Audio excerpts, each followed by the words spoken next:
Hello everyone, welcome to Super Access. Super question series के 5th episode में Marvel DC related interesting questions के answers मैं आपको दूंगा, जैसे कि इन्फिनिटी वॉर में थैनोस टोनी को कैसे जानता था, इन्फिनिटी गॉन्टलेट किसने और क्यों बनाया था, क्या ओडिन थैनोस को रोकने में कैपेबल थे, और ऐसे ही कुछ क्वेश्चंस। सुपर क्वेश्चन एपिसोड की प्लेलिस्ट आई बटन और डिस्क्रिप्शन में मिल जाएगी, उसे जरूर चेक करना। अब अगर आप चैनल पे नए हो तो चैनल को सब्सक्राइब कर दो। सब्सक्राइब करना फ्री ऑफ कॉस्ट है। अगर ये वीडियो अच्छी इंफॉर्मेटिव लगे तो थोड़ा अपना प्यार दिखाना और लाइक भी कर देना। Now let's begin. Doctor Strange ने डोरमामो को जैसे टाइम स्टोन की हेल्प से टाइम लूप में ट्रैप किया था, वैसे ही टाइटन फाइट में थैनोस के साथ क्यों नहीं किया। Question by Srihari P. इस क्वेश्चन का सबसे कॉमन ऑब्वियस आंसर है कि डॉक्टर स्ट्रेंज ने टाइटन पर 14 मिलियन पॉसिबिलिटीज को देखा था और उनमें वो ये सब करके देख चुके थे, जिसके बाद वो थैनोस से हार गए। और इन 14 मिलियन पॉसिबिलिटीज में से ये भी एक पॉसिबिलिटी ऑफ कोर्स होगी ही। और इन 14 मिलियन पॉसिबिलिटीज में से एक विनिंग पॉसिबिलिटी को अचीव करने के लिए डॉक्टर स्ट्रेंज ने जो भी स्टेप्स लिए वो बहुत ही सोच समझ कर लिए थे, और इसी वजह से स्ट्रेंज ने टाइम स्टोन को यूज करने के बजाय थैनोस को दे दिया। अब हमें यहाँ एक सॉलिड आंसर तो मिलता है, पर ये बेसिक ऑब्वियस आंसर हम फैंस को सेटिस्फाई नहीं कर सकता। तो अब इस क्वेश्चन के रीजन को डिटेल में डिस्कस करते हैं। डॉक्टर स्ट्रेंज मूवी में वोंग जब डोरमामू के बारे में बताता है तब वो कहता है, Dormammu dwells in the dark dimension, beyond time. यहाँ वोंग कहता है Dormammu dwells in the dark dimensions beyond time. और अगर देखा जाए तो सभी living beings with in time exist करती है, पर डोरमामू के केस में ऐसा नहीं है। डोरमामू बियॉन्ड टाइम रहता है, मतलब समय के परे, समय से बाहर। उसके लिए टाइम एग्जिस्ट ही नहीं करता, उसका कोई पास्ट या फिर फ्यूचर नहीं है। डोरमामू सिर्फ और सिर्फ प्रेजेंट में रहता है। जब डॉक्टर स्ट्रेंज डार्क डायमेंशंस में जाते हैं तब वहाँ टाइम फ्लो होने लगता है, और तो और डॉक्टर स्ट्रेंज एक टाइम लूप क्रिएट करते हैं। यहाँ डॉक्टर स्ट्रेंज कहते हैं, This is time. Endless looped time. उन्होंने यहाँ टाइम को अपने डायमेंशन से डोरमामू के डायमेंशन में लाया और टाइम लूप क्रिएट किया था, और इसी वजह से अब दोनों टाइम को डिफरेंटली एक्सपीरियंस कर रहे थे। स्ट्रेंज के पॉइंट ऑफ व्यू से उन्हें पता था कि उन्होंने टाइम लूप क्रिएट किया था और वो लूप को बार बार जी नहीं रहे थे। वहीं पर डोरमामू के लिए टाइम अब डिफरेंट था। जब भी वो स्ट्रेंज को मारता था तब टाइम लूप की वजह से फिर से स्ट्रेंज वापस आ जाते थे और वो फिर से डॉक्टर स्ट्रेंज को मारता था। और अब उसे ये पता था कि वो डॉक्टर स्ट्रेंज को दूसरी बार मार रहा है। उसे एहसास हो रहा था कि वो डॉक्टर स्ट्रेंज को बार बार मार रहा है, और फिर डोरमामू मिलियन टाइम स्ट्रेंज को मारता है, जिसके बाद वो इस एक ही लूप से इरिटेट होकर डॉक्टर स्ट्रेंज से डील करने के लिए तैयार हो जाता है। अब अगर बात करें थैनोस की, तो फर्स्ट रीजन तो ये है कि थैनोस के लिए पास्ट प्रेजेंट फ्यूचर एग्जिस्ट करते हैं, यानी कि टाइम एग्जिस्ट करता है। अब अगर डॉक्टर स्ट्रेंज थैनोस को टाइम लूप में ट्रैप करता भी तो उसका कोई फायदा नहीं होता, क्योंकि जब भी थैनोस स्ट्रेंज को हरा देता या फिर मार देता तब टाइम लूप दोनों के लिए फिर से स्टार्ट होता, और इसी की वजह से थैनोस को कुछ भी याद नहीं रहता। यानी कि चाहे थैनोस टाइम लूप में स्ट्रेंज को कितनी भी बार मार देता, वो उसके लिए फर्स्ट टाइम ही होता, और वो डोरमामू की तरह इरिटेट भी नहीं होता, और फाइट से कुछ भी आउटकम नहीं निकलता। और इस वजह से डॉक्टर स्ट्रेंज ने टाइटन फाइट में थैनोस को टाइम लूप में नहीं फंसाया। अगर आपके पास कोई और डिफरेंट थ्योरी है तो मुझे कमेंट करके जरूर बताना। एवेंजर्स इन्फिनिटी वॉर में थैनोस टोनी को कैसे जानता था। एवेंजर्स इन्फिनिटी वॉर की ये मूवमेंट देखकर हम सभी फैन सरप्राइज हो गए थे। Stark. You know me? I do. You're not the only one cursed with knowledge. अगर कैसे थैनोस टोनी को जानता था। इन्फिनिटी वॉर की ऑडियो कमेंट्री ट्रैक में इस क्वेश्चन के आंसर को डायरेक्टर्स जो रूसो और एंथनी रूसो और स्क्रीन राइटर्स क्रिस्टोफर मार्कस और स्टीफन मिकफिली ने दिया है, जिसमें उन्होंने कहा, Thanos knows Stark as the man who thwarted his efforts to take over Earth via Loki in 2012's The Avengers, which is why he is aware of Stark from the original Battle of New York as the person who undid the plan.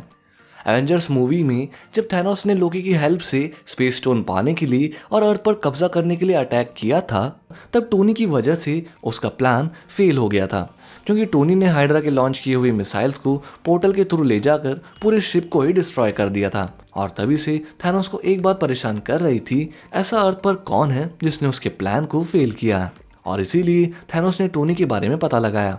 अब इसी के साथ जो Rousseau ने बताया कि Infinity war की starting में जैसे ही थैनोस ने अपनी आर्मर उतारा था तो वो एक होली वॉरियर बन गया, जो अनइंटेंशनली लोगों को मारने में अपनी एनर्जी वेस्ट नहीं करता था।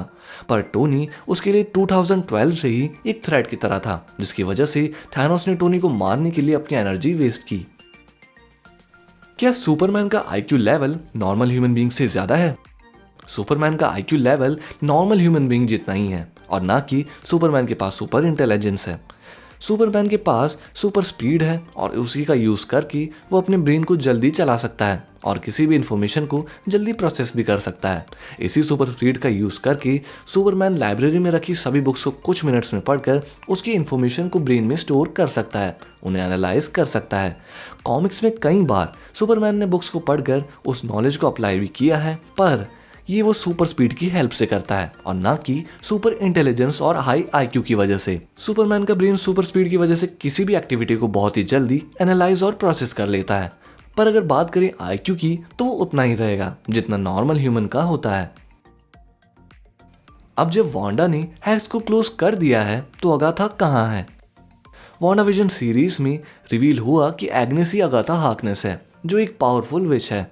पर शो के एंड में वांडा यानी कि स्कारलेट विच ने अगाथा को फिर से एग्नेस बनाकर वेस्टव्यू में ही छोड़ दिया।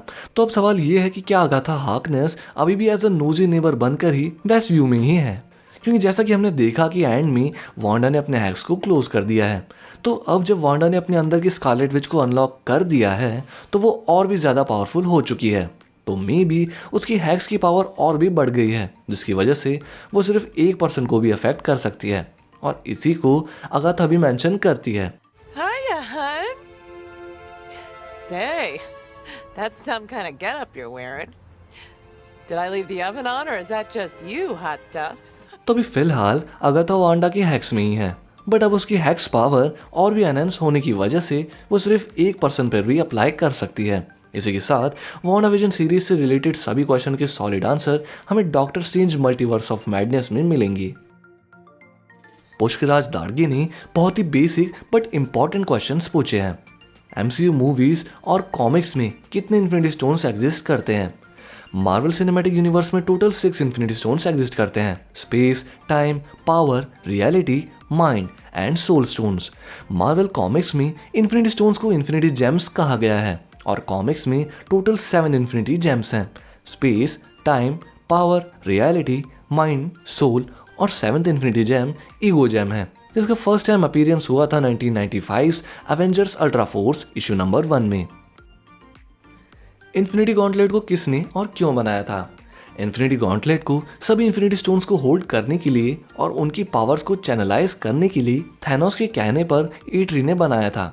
थैनोस जब खुद से इन्फिनिटी स्टोन्स कलेक्ट करने निकला था तब वो निडाविलियर गया और ईट्री को इन्फिनिटी गॉन्टलेट बनाने के लिए मजबूर किया, और इन्फिनिटी गॉन्टलेट बनाने के बाद ईट्री के हाथों को मेटल में मेल्ट कर दिया था ताकि इन फ्यूचर फिर से इन्फिनिटी गॉन्टलेट या फिर कुछ भी वो खुद से ना बना पाए। कॉमिक्स में थैनोस ने इन्फिनिटी गॉन्टलेट को बनाया था और उस वक्त सिर्फ उसे ही इन सभी इन्फिनिटी स्टोन्स की कंबाइंड पावर का अंदाजा था। क्या ओडिन थैनोस को रोकने के लिए केपेबल थे? Thor the dark world movie में ओडिन की थोड़ी बहुत पावर्स दिखी, जहां डार्क एल्फ को ओडिन ने इंस्टेंटली डिसइंटीग्रेट कर दिया था। इसी के साथ ओडिन हेला को 2 बार हराकर उसे हेल में 1400 साल के लिए कैद किया हुआ था। उन्होंने फुली पावरफुल सर्चर को हराकर उसकी इंटरनल फ्लेम को ले लिया था, और इसीलिए मेरे हिसाब से ओडिन थैनोस को रोकने में केपेबल थे। और इसी वजह से जब ओडिन जिंदा थे तब थैनोस इन्फिनिटी स्टोन्स कलेक्ट करने नहीं निकला। थैनोस को 5 इन्फिनिटी स्टोन्स की लोकेशन काफ़ी पहले से ही पता थी, फिर भी उसने उन्हें कलेक्ट करने में इतना टाइम क्यों लिया? क्योंकि ओडिन तब जिंदा थे और थैनोस ने ओडिन की पावर को बिल्कुल भी अंडरस्टिमेट नहीं किया। Now this is just my opinion, आपके थॉट्स मुझे कमेंट करके ज़रूर बताना। अगर एवेंजर्स ने टाइम ट्रेवल करके म्योनियर और इन्फिनिटी स्टोन्स को प्रेजेंट में लाए और थैनोस भी पास से आया था तो उन टाइमलाइंस का क्या हुआ? फर्स्ट ऑफ ऑल, आप एक बार एवेंजर्स एंड गेम मूवी ध्यान से फिर से देखो और टाइम ट्रेवल कॉन्सेप्ट को और अच्छे से समझ लो, आपकी बहुत सी कन्फ्यूजन्स दूर हो जाएंगी। एवेंजर्स एंड गेम की एंडिंग में कैप्टन अमेरिका सभी इन्फिनिटी स्टोन्स और म्योनियर को जिस टाइमलाइन से लाए थे उसी टाइमलाइन में रिटर्न कर देते हैं, जिसकी वजह से कोई ऑल्टरनेट टाइमलाइन क्रिएट नहीं होती है। बट 2014 का थैनोस अपनी आर्मी के साथ जब टाइम ट्रैवल करके 2023 में टोनी की स्नैप की वजह से डस्ट में बदल जाता है, तो इसकी वजह से ऑफ कोर्स 2014 से एक totally different alternate timeline create होती है, पर उस ऑल्टरनेट टाइमलाइन का प्रेजेंट टाइमलाइन पर कोई इफेक्ट नहीं पड़ता। अगर वीडियो अच्छी लगी हो और अगर आप मार्वल के डाई हार्ड फैन हो तो वीडियो को लाइक एंड शेयर जरूर करना। आपके Marvel DC related questions comment में या फिर इंस्टाग्राम पर पूछ सकते हो। चैनल पर अगर पहली बार आए हो तो सब्सक्राइब करने के साथ साथ नोटिफिकेशंस भी ऑन कर लेना। मैं मिलता हूँ आपसे नेक्स्ट वीडियो में, तब तक के लिए बाय बाय।